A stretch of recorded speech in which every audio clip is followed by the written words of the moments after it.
নমস্কাৰ, মোৰ YouTube channel ৰেখাছ digital diary 23 লৈ আপোনালোক সকলোকে বহুত স্বাগতম।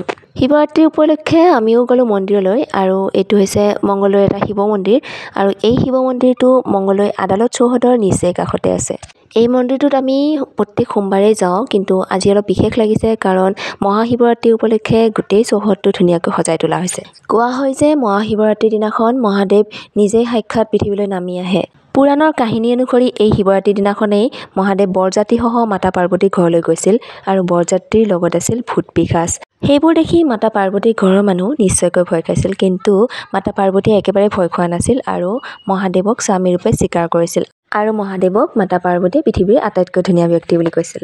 কাহিনীটোৰ পৰা শিকিবলগীয়া এইখিনিয়েই যে যিকোনো বেয়া পৰিস্থিতিও যদি আমি হাঁহি মুখে আদৰি লওঁ, তেনেহ'লে সেই পৰিস্থিতিৰ পৰা ওলাবলৈ সমাধানো আমি সোনকালেই বিচাৰি পাওঁ।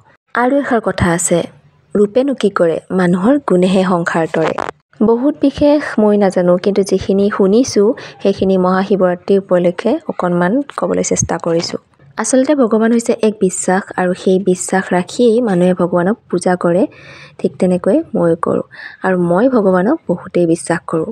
চাবচোন, মনলৈ যেতিয়া বহুত অশান্তি বা নানানটা চিন্তা বা বেয়া বেয়া ভাৱবোৰ আহে, মন্দিৰলৈ গৈ এবাৰ ভগৱানৰ ওচৰত সকলো কথা কৈ দিলে মনটো বহুত শান্তি লাগে আৰু সেইখিনিয়েতো হ'ল বিশ্বাস।